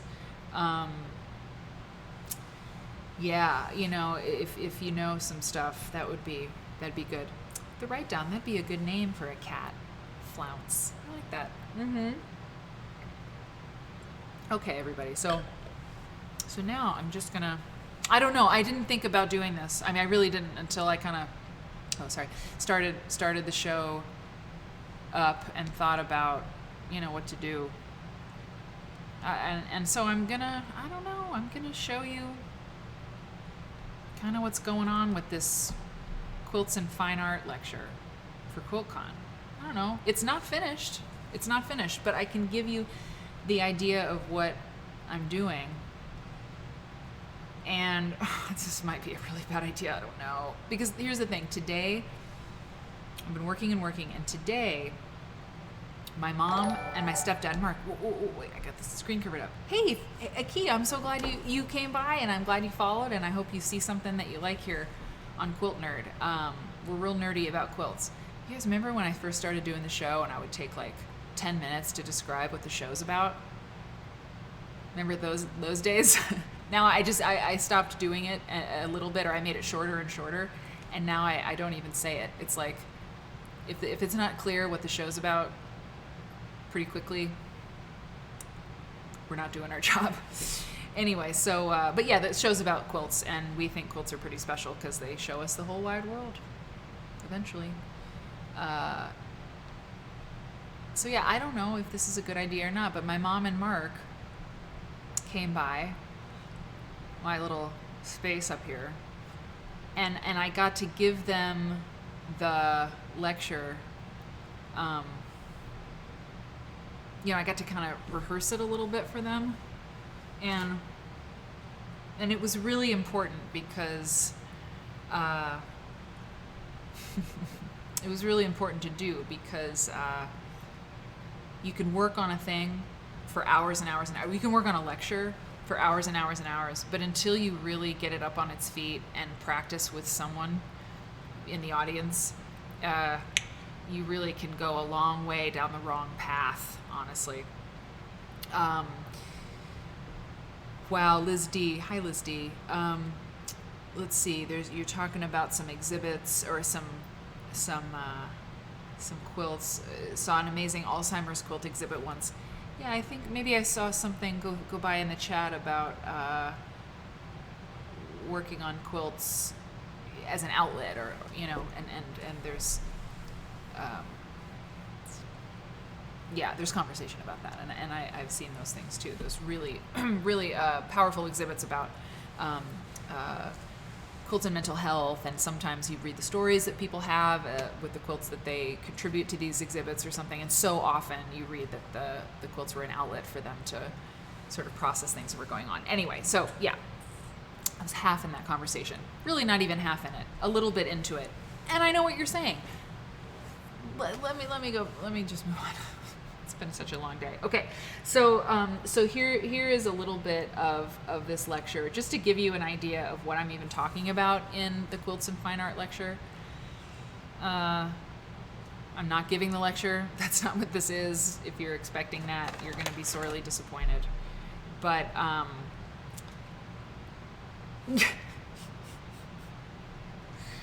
yeah, Molly, I was once prepping for a National Library Convention lecture, and my co-presenter and I threw in all these ABBA references to make us laugh, but they made no sense. Luckily, we were talked out of it by coworkers. That's the thing, is that you're like, then we can talk about ABBA, and it'll be hilarious. And you get up in front of an audience, and it's like, wow, that was not the right way to go. Okay. So basically, I'm starting this lecture this way.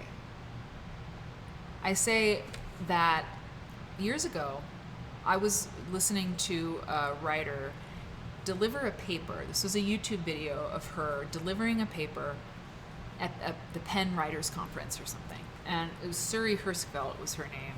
Really interesting writer. And she said, her paper was about such an interesting topic. She said, when a writer is on a book tour, or a writer is being interviewed, or if there's a Q&A section of a presentation, a lot of you writers will be familiar with that question that comes up a lot.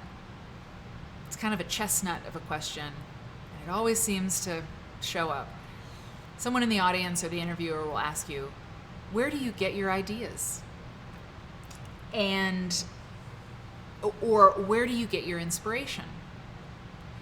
And you all may have been asked that, even as quilt makers, or maybe if you're a creative person, where do you get your ideas? If you're a writer. And the author, Suri Hertzog, was saying, we try to kind of avoid that. We kind of get over that question as soon as we can. We try to move on. It's like, oh, I get my ideas from my life, or from nature or something. And you kind of try to get on to the next question, because it's how do you even answer that? And so her whole thing was, let's actually really think about that. Where do we get our ideas? Where do they come from? Where do ideas come from? And I've always remembered that, because she really leaned into this kind of abstract thing, and I loved it. And I pitched this lecture, Quilts and Fine Art, and I realized when I started researching it that we have a question in our community, in our world, that we ask, that comes up all the time, and we might have an answer for it, we might not, but it's the question, are quilts art? And another way to ask it, are quilts art or craft? And hey, Victoria Watts, you just subscribed. Thank you so much. That's so great. You're going to be entered into a drawing that I'm going to do a week from tomorrow at QuiltCon for a $100 gift certificate to Beyond Buckskin. Beyond Buckskin, maybe if one of the mods could throw in the link to Beyond Buckskin, you can see that $100 to spend in that shop. It's like a really cool, I think it's a really good giveaway. This isn't about me, it's about you subscribing, and I really appreciate it. So this question of, quilts and fine art, well, what's fine art? and what are quilts? What's the role that quilts have in fine art? And so rather than kind of are quilts art or not, it's complicated. Let's lean into this. Are quilts art or craft? Are quilts art or not? Let's talk about it. So that's what I'm going to do. And what I realized when I started to look at this in this way, see, now I'm really giving the lecture, and I can't do that. I can't fall into the trap. But I read some really interesting material. Museum people, you might already know this. You probably do. Some of you will know this because you're people who know about art, or you know about the world in this way. But the fine art distinction, it's like a 200-year-old idea. Fine art as a concept, it's not an essential thing. There is not like an eternal special distinction of fine art that is applied, that is true in the world. It's not some essential difference. Fine art is about 200 years old, and it's a Western European idea that came up in the 18th century that started to distinguish art from craft. Yeah, it's new. Before, and these slides are not done. That's the thing, y'all. These slides are not finished. So don't, I'm showing you this in process, which, like we know is probably a bad idea, but I don't know. So, before this thing happened in the 18th century, among the moneyed elite who had a lot of extra time to sort of take objects out of context and ponder them, and consider them and walk around and kind of think about these things and, and put their money into paintings. Art today is like art a lot of time. Yeah, exactly. Art, a lot of, yes, a bourgeois construct, totally true. Fine art is a marketing tactic. Susanna, exactly. It really is. This isn't an opinion. I mean, it really is something that didn't always exist. And art today, I mean, it's a place to park your money. I mean, if you buy a $20 million Andy Warhol, it's a bank. It's a way to if you have a lot of money to put your money into. So before that time in the 18th century, you had about 2,000 years of art meaning something very different. And of course there are cave paintings and things that happened a lot earlier than 2,000 years ago, but as we've been talking about art, as long as we've been really kind of engaging with art and writing about it or talking about it, with our language, whatever, there were 2,000 years before the 18th century where art and craft were the same thing. To make a thing, so to make something was to be an artisan, an artist-artisan. The opposite of art back then was nature. That's a good way to think about it. Exactly, Kenny, exactly. So the opposite of art was not craft, but nature. Nature was like, and anything that required skill to make was art. And it was, the Greek and Latin ars techne, I'll figure that out, it'll be clear. But, masks and paintings, that little lady over there, it's from a painting from 1400 something, goblets and textiles and these things. Armor, look at that guy, you know that, if you've been at Quilt Nerd for a while, look at that horse armor. We looked at that a long time ago. That's horse armor. That's all flying geese, of course. But art, actually, I don't think I can put that in there, because I think that's from the 1800s. Okay, I better get rid of that. Okay, anyway. But even the Mona Lisa, Leonardo da Vinci was a commercial artist. I mean, people ordered things from Leonardo like we would order a pizza. It was like, I would like you to make this portrait. Here's what I'd like this woman to be wearing. It's my sister, so make her prettier than she is in real life or something like that. And Michelangelo, too. He was working on contract for people. He wasn't just this artist that was like, I'm going to make David and it will be a thing. I mean, there was, of course, we're talking, the artful things, but like, it wasn't this idea that the artist is this genius who's just like possessed by, inspiration and then makes this fine art. It was different back then. We put that on Michelangelo. We put that stuff on Leonardo, that it's this fine art. It wasn't the same. It was about making. Even, obviously this slide is not finished. It looks so sad. But even the shoemaker, even the government and shoemaking and horse breaking, it was all art. It was the art, and sometimes we have this still in our culture, the art of medicine, the art of home brewing, this kind of thing. So Yeah, Kelly, a lot of forgery. Exactly. So, the Werner Hertzog documentary about the cave paintings. 1000% need to see it. Yes, the other Mary Kate, Sonia Delany. How do you say it? Is it Delaunay? But, girl, you're gonna see her in about 3 minutes. Oh, she comes up. So anyway, I'm going to basically lay that foundation, everybody. And I'm going to say, art used to mean something really different. So, it was the artisan artist. It wasn't, now we have the artists and the artisans, but it was the same thing for a really long time. So, yeah, okay, and then I got the 18th century, that's when everything changed, and art became about contemplation and aesthetics and art for art's sake, and everything else was craft. None of this stuff could be art anymore. Obviously, I've got to get my slides together, Anyway, I told you, it's not finished, but this is where I'm going with all of this. And like I said before, I've been thinking about this for a very long time. I've got crazy notes. I've been, pondering all of this. And it's when I make the slides that the whole thing comes together as a lecture. So it's not like I'm waiting till the last minute. It's like the slides are the last stage. Anyway, bowls, quilts, textiles, chairs and things. After the 18th century, there was either fine art or everything else. And so sometimes, so art was established with a capital A. We built palaces to it. This is the Louvre. It was made in 1793. It was, founded in 1793 and built, and it looks like a church, and all these people with all this money can walk around and consider these paintings. And oh yes, think about it. The Met, was built in 1870. It's a palace. It's sterile in a way. It's this church place, and all of these paintings and things and these sculptures that go into these museums, they're not utilitarian objects. They're paintings and they're sculptures, but they're not being used as objects in our lives. Okay. So I talk about that happens in the 20th century, and it just gets firmly entrenched. It's just more and more entrenched.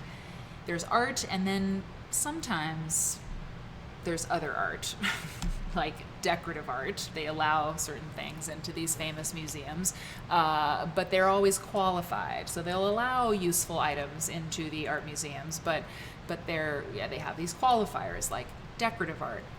And I thought this was kind of funny. There's like art and then other art. Oh, I'm covering it up. Hang on. Sorry.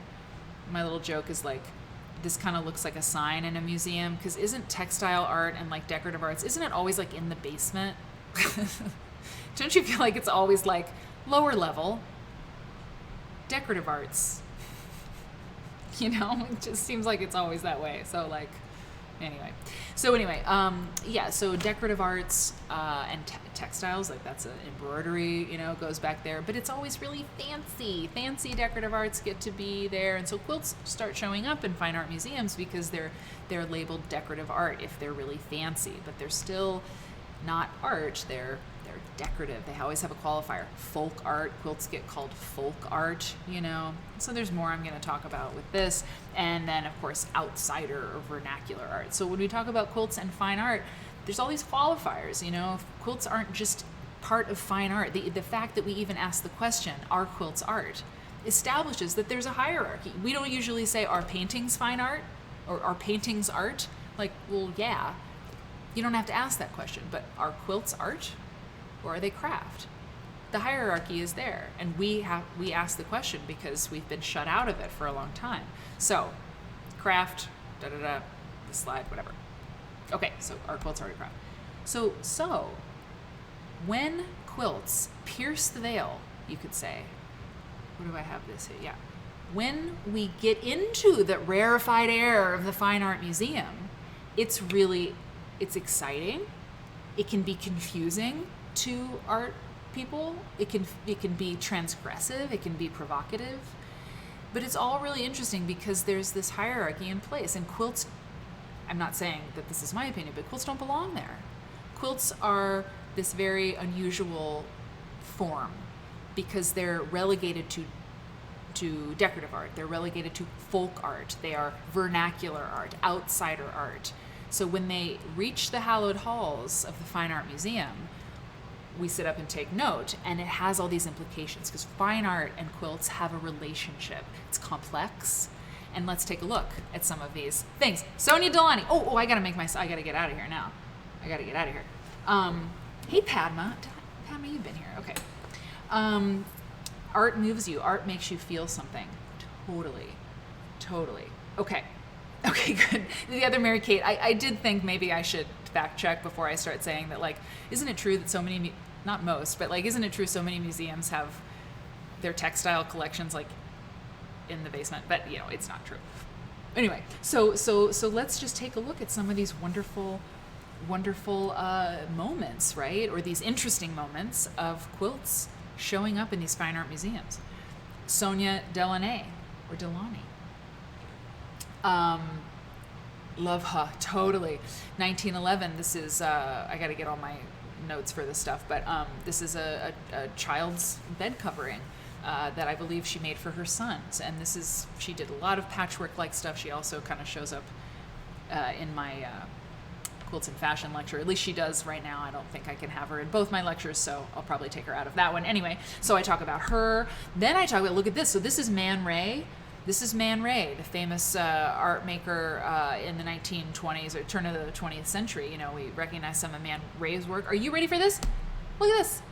Look at this tapestry by Man Ray, 1912. Look at that. Look, it's hanging on his wall.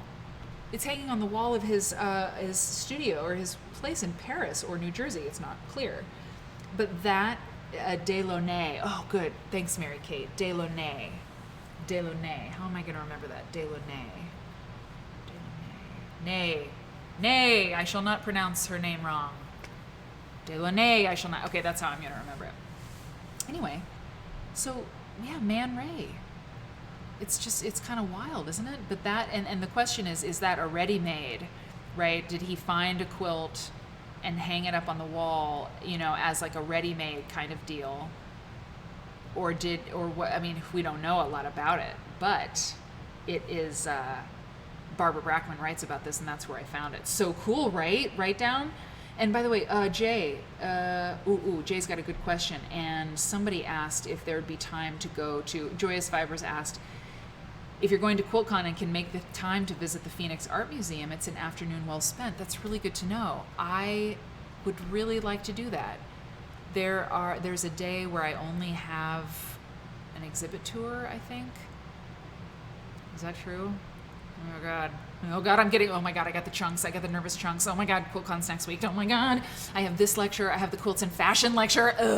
And that people might like walk out of and protest. And then I have the Rod Kirikoff conversation, and I have a museum tour every single morning, all 4 mornings. So everything's fine. I'm dying. I should get off of this stream and go and barf and then get back to work. Okay, anyway, but that going to the Phoenix Art Museum sounds really good. Really good, actually. It'd be a good stress reliever. So thank you for that tip. It's good to know. Jay Porter says, do you think there's a gender and race element to the art question? 1000% yes. Quilts are traditionally a craft of people who often were deemed incapable of creating fine art for so long. 1000%, Jay. 1000%. The people, and I'll talk more about this in that section, but the people who were deciding what fine art was had a vested interest in making it really expensive and elite, and the people who had power in 18th century Europe were totally, rich white males. It's just a fact, and so it 1000% has that racial and gender power structure going for it. 1000%. So then I talk about let's see. Thanks, Mary Kate. I'm so nervous. Yeah, I gotta breathe. Whew. So this is, Robert Rauschenberg. I talk about him. Bed, very famous work in 1955. Here's a detail of it. I talk about this. Kenny, I mean, it's going to be great. By the time I get through it all, it's going to be, by the time I get it all tightened up, it's going to be good. This is Ann Wilson. Talk about her. This is a detail shot of Moby Dick, which was also done in 1955. Very, very interesting. Fraz Noel, you just the fact that you want to sleep with a quilt, it can't possibly be fine art. I know it's utilitarian, so it's like already like dismissed, right? The write down is right. Like I've done so many quilt nerd shows now, there's kind of a flow that I think is kind of inside me that is going to make this year a little bit different. And I also use this program Canva, which is so wonderful for making lectures. I talk about Charles Mcgee. I posted about him on my Instagram the other day. He died last year. I didn't know that. He's wonderful, and he, look on the right-hand side here of the screen, he incorporated quilts and quilt motifs into a good deal of his work. Just textile, sort of a pattern. A lot of the painters and the people I look at incorporated pattern and sort of textile motifs into their work. Now I talk about op art. You guys know this. We did this earlier. That's what this is all about. Joyce Weiland. We know this about this person because of Quilt Nerd. I know about her because of Quilt Nerd, and she's in the 1960s, and we looked at her stuff together. That's how I even know.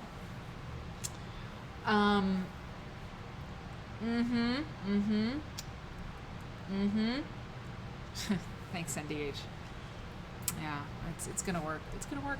So I talk about Joyce Weiland. So as you can see, I'm kind of going through not the decades, not doing that specifically, but kind of traveling through time a little bit, showing the relationship to quilts and fine art. Talk a little bit about Ray Laurie, sort of the godmother of the art quilt movement. She started making her work in the 1960s, way before the art quilt movement started in the 1980s. So talk about her. I went backwards. Sorry. Romar Bearden. We've been here. We've talked about Romar Bearden. He's one of my favorite artists of all time. So of course I'm going to show Romar Bearden's quilt, patchwork quilt work. It's just, it's a masterpiece. It's so amazing. And of course Romar Bearden did a ton of art for a lot of years. So it wasn't just 1970. But this piece I think is 1971, and so I put him here in the 1970s. And this work, Quilting Time. It's called Quilting Time, and he did many collages and paintings that featured quilts in the work. And Romar Bearden is just incredible. Let's see. Then 1971, we have the Abstract Design in American Quilts exhibit at the Whitney Museum of Art. You all know about this, but it's the first time quilts were kind of really given center stage as art objects in a major museum in the United States, and it was the Whitney. So I talk about that, and this is the New York Times review of the show, and everybody loved it. That's actually Jonathan Holstein's actual clipped newspaper article. It's dated up there, 1971. And then I talk a little bit about the backlash. I'll skip that for now. Talk about other museum shows that happened. And then I talk about the artist and the quilt. Of course, we've discussed this strange moment in art and quilt history when artists, I don't know, I really want to include the corn girl, but I don't know if it actually makes sense, so I think I'll probably take it out. But these are these women, right? Remember this? Who worked on this project together, and they had artists, fine artists like Miriam Shapiro, make art, and then that's out of order. And then the women, the quilt makers, rendered the art in quilt form. It's totally crazy. And none of these slides are totally finished. I would never put that picture covering the quilt, but these fine artists would make art, and then the quilters would make it in a quilt form. And it's just like if they wanted to try to dissolve, I know that project, they wanted to try to dissolve the difference between artists and quilters. But I think they further deepened that divide, because they're saying there's art and then there's quilts, and quilts can be paintings too. It's just weird. It's a pretty weird thing, and it's a very interesting moment in the history of quilts and fine art, because they tried to make, that's a painting on the left and a quilt on the right, but instead of just allowing the quilt makers to make art quilts, they had to copy the artists that made fine art. Yeah, exactly. Jay Denser. It's totally weird. Yeah, the corn girl is amazing. Thread painting, yeah. Oh God, the corn girl is my favorite. So this is a slide I have to put together, but and then there's Faith Ringgold, and she kind of she did the project with her mother. I think she was the one person who kind of understood like the problem of this. So anyway, then I talk about the art quilt movement. We're in the 1980s. I talk a little bit about that. Hey, there's Tracy Emin. We talked about Tracy Emin some weeks ago. Love her. So now we're in the 90s. Obviously, the Gee's Bend exhibit at the Whitney Museum of Art was huge, absolutely huge. I got a couple slides about that. Mary Lee Bendolph, one of the quilt makers of Gee's Bend, that has really, she's shown a lot of solo exhibitions. She's had a good amount of solo exhibitions. Talk about that. Then Amy Sherald painted Michelle Obama's portrait. I got to get the date on this, 2000 and something. But she, Stephanie, that's a good idea. She spoke about the Gee's Bend quilts being part of the reference for the dress that she put in Michelle Obama's, the dress that Michelle Obama is wearing in her portrait in the National Portrait Gallery. So, so that's a painting on the left of Michelle Obama, and that's Amy Sherald down there in the corner. And she often includes pattern in her paintings too. It's not quilts necessarily, but that other painting on the right is a painting by Amy Sherald, and textiles and pattern and things come into her work a lot. I'll talk about Sabrina Geschwantner, who makes film quilts. It's interesting to me that at MoMA, they own work by Sabrina. So there's a quilt in the MoMA, but it's not made out of fabric. Kind of weird, right? Everyone likes the corn quilt. I agree. Ooh, this lecture is a book. You know what? It totally is. It's totally a book. All of these lectures are books. Why don't I just make a lecture instead of a book? Because I can't help it. Anyway, this is Sanford Biggers's work. We still haven't talked about Sanford Biggers, but we will. Someone will definitely ask me about how I feel about quilts being cut up and for art, and I have an answer for that, but I'm not going to go into it now. And then I know, maybe look after QuiltCon, maybe I'll just give you all the full thing. I mean, why not? Why not do that one night for Quilt Nerd? I mean, why wouldn't I do it? I don't know.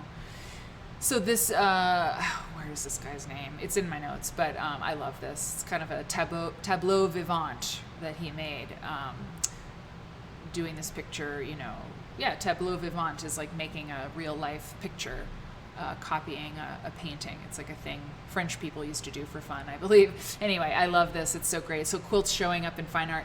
Allison Smith. You all know the quilt on the left, Rebecca Scattergood. We looked at Rebecca Scattergood's quilts a while ago. Her amazing quilts. I think there's 8 of them or 9 of them or something, and they're amazing. And that's Allison Smith, and she made a quilt that's digitally printed. That quilt back there.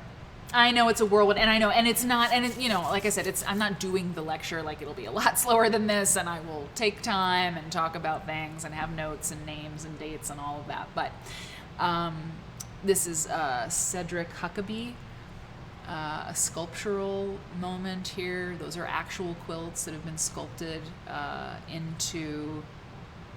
Wait, is that right? I better make sure.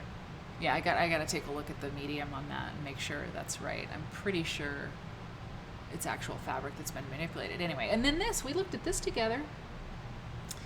This really cool sculpture, LED lights, draped, if you will, over a chair. I'll talk about Rosie Lee Tompkins. You guys, look, I said from the start, what did I say? I said I love doing research for these things. And Quilt Nerd, I get to do it with you. I didn't even think about how, showing you this is so much fun, because all the stuff that I'm putting into this lecture, I would just have I would just have done it by myself. This show is so much fun. This is why. Okay. We're at the end, pretty much. So Rosie Lee Tompkins, okay. But the biggest, latest show, I'll put a picture of Fabric of a Nation, of course, too, but Quilts and Fine Art, there was a huge moment that just happened in the past year and a half or so. A solo exhibition, a woman of color, those are very important parts of this, but a solo exhibition, a quilt maker who's sewing. She's not painting on fabric, she's not manipulating fabric, whatever, she's sewing. Bisa Butler had a solo exhibition at the Art Institute of Chicago, one of the biggest art museums in the world, the most prestigious art museums in the world. And Bisa Butler had it. So quilts and fine art, they have a relationship. It's a very interesting relationship. It's a very complex relationship, but they infiltrate. And you could argue that quilts infiltrating to the point where we now have this solo exhibition from a quilt maker that was a huge hit, huge. It's clear that, quilts have this place in fine art museums. Now I get to the conclusion. Christine, the pandemic thwarted me, and being not in Chicago thwarted me, but okay, so basically everybody, what I do at the end, then it's my conclusion. And my conclusion right now is that the question of fine art, yes, it's true. The question of quilts and fine art, or the question, are quilts art or craft? Because I learned that this fine art distinction is so new, and it's this construct, and what did somebody say? It's like a bougie sales pitch or something, or it's like a way to sell stuff. What learning about that really made me think about is like, are quilts art or craft? It's like the wrong question. It's like when we get into these art museums, we feel so glad, we feel so happy, and like a lot of, not like, but it's exciting. It's exciting when quilts get into major art museums as quilts, because it's like, yeah, thanks a lot. Finally, you recognize like what we know, which is that quilts are really special and they're artful, but it's always like this fight to be recognized by fine art museums is maybe kind of, I don't want to say a waste of time, because there's great opportunity and money and all kinds of good things that can come if you have your quilts in a fine art museum. Like, I don't want to be naive and be like, we don't need them. I understand it's a system, but to try to sort of prove all the time that yes, quilts are art. I think it's a better approach to kind of take the "you can't fire me, I quit" kind of thing, where we don't need that label in order to have pride and dignity in what we do as quilt people, because quilts they're so special. They're utilitarian and artful. And by the old definition of art, they're 1000% art. Like, there's no question at all. In the fine art distinction, there's this question of whether they're art or craft. But in the old school way, the way that was really around a lot longer, of course they're art, Good night, word and bird nerd. We'll see ya. See you later. So anyway, I think the last part of my lecture is going to be this anecdote about a writer, Lynn Nottage, who I worked with anyway, about how to sort of, if you don't strive all the time for that art distinction, if we lay down that whole fight about are quilts art or not, like, yes, they're art, we need to be legitimized as art. If we kind of stop fighting that fight, then what do we fill that space with? And I think that we fill that space with pride and dignity and growing our abilities as quilt makers. And anyway, the ending, I've got it. I've got the ending. It sounds a little mushy, but I think I do know how it's going to end. So anyway, that's what I'm doing. Jay Porter, I think some quilts would lose something of their soul if they were hung in a fine art museum. You know what? It's interesting you say that, because when I talk about the Whitney Museum of Art, I'm going to talk about the backlash. Some people were like, quilts are not paintings. Don't hang them as paintings. They're meant for beds. To hang, like, the Whitney Museum of Art didn't display the quilts on beds. Oh, no. They couldn't be on beds. They had to behave like paintings in order to be given the keys to the castle, basically. People really criticized that. And also, there were no applique quilts in the Whitney show.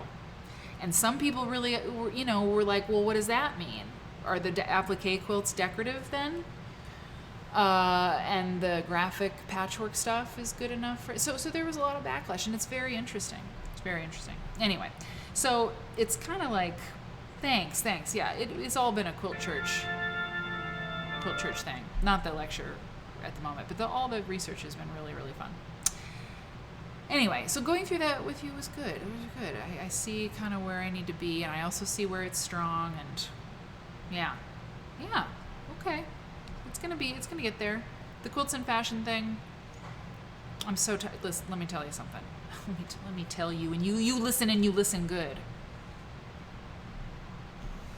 After QuiltCon, after QuiltCon, I will never, I'll never bring up quilts in fashion again. Not because I'm like burned by the whole experience. I'm just tired of looking at it. You all have hung with me for months as I've been like, quilts in fashion, let me talk about it. I'm good. I'm so tired of looking at quilt coats. You're free. You'll be free. And I'll be free. We'll never talk about it ever again. Unless we're forced to. That will be enough for me. Yes. Thanks, Jay. Thank you very much. I think it will be good. Thank you I really appreciate you hanging with me as I went through the slides. Kenny says, I had someone make a quilt. I made a quilt for, asked me to put a hanging sleeve on the quilt. I was conflicted. I was flattered she thought it should be hung up on the wall, but sad it wasn't going to be on a bed. That's so interesting. Yeah, I mean, you can't, yeah, that's really interesting. That's really interesting because it's all about the intention, isn't it? Like, what is the maker's intention, and do you honor that or not? You know, it's the same thing with the quilt coats. You know, do you honor the maker's intention, or do you say, it's mine now, I'm going to do what I want with it? Interesting. Well, Jill asked me about, and Kitty Hannah, do you think there's an aspect of class involved? Quilts are the people's stuff. Yes, 1,000%. Because that distinction in the 18th century was all about fine art was stuff that didn't get dirty, really, you know, craft and entertainment, you know, highbrow, lowbrow stuff, that all came from that time when it was like, you know, things that you use, things that are useful, take skill to make, you know, but there are rules and anybody can learn how to do that. Like anybody can learn how to make a quilt, anybody can learn, you know, any craft type things, but the genius who can, the few, the proud, you know, geniuses who can actually create, you know, orgasmically, you know, refined sculpture and stuff are just, you know, there's just so few of them. They're the genius artists. And so, yeah, class and race and money, all that stuff comes into the distinction between art and craft, 1,000%. Good. Yeah, I think it's gonna be good, Stephanie Cake. Thank you very much. And okay, so Jill said, and then I'm gonna close the show, you guys, because I am so tired and I gotta be ready for tomorrow. I thought I'll probably pack it in tonight. Like I'll go to sleep and then wake up very early and roll tomorrow. Anyway, panels. Yes. So one of the designers wants to have me on a podcast. So we're working on that. Lady Lancaster, amazing, so cool. Asked me to do a podcast interview. So I'm really excited. We're working on that. She doesn't seem like she wants to ambush me and like kidnap me and throw me into a vat of quilts. She seems cool. And then somebody asked me for an interview or something like that at QuiltCon, so that's cool. So far, nobody is asking me to, be on a panel or something. I just hope people do. But if I don't need to be there to have panels on this topic, so I hope those panels happen anyway. But I'd love to talk about it. I'd love to talk about it. It's what I've always wanted. It's all I've ever wanted, I should say. So, yeah. So, oh my God, wouldn't that be funny? That's so funny, Stephanie. Like all of the quilt clothes that end up in, Salvation Army or Goodwill, make them into a quilt, Make them into an art piece. There you go. Some sort of sculpture with like all these quilt garments like stapled to like a mannequin or something, some like weird like costume thing. Do some performance art, please. That'd be amazing.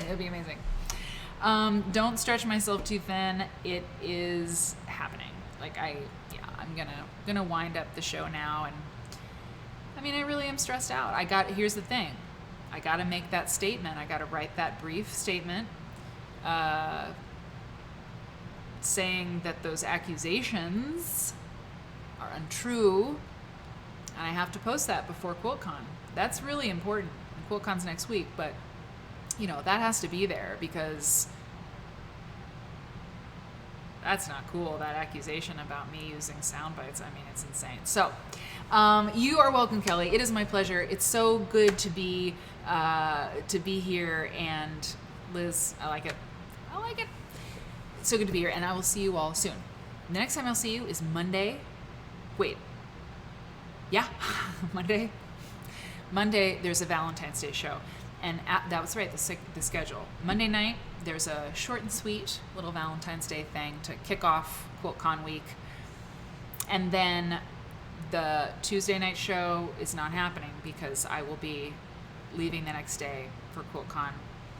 And the rest of the week, you just keep on track of the schedule. You follow me on Instagram, I'll update people.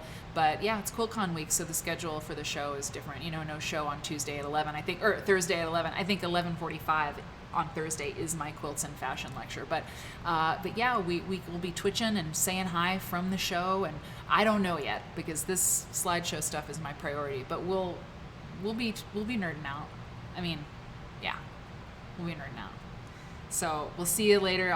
Susan, just love you to death, and I'll see you soon. Okay. It's hard to say goodbye because I don't want to have this end because then I have to do other stuff. Okay, see you later, everybody.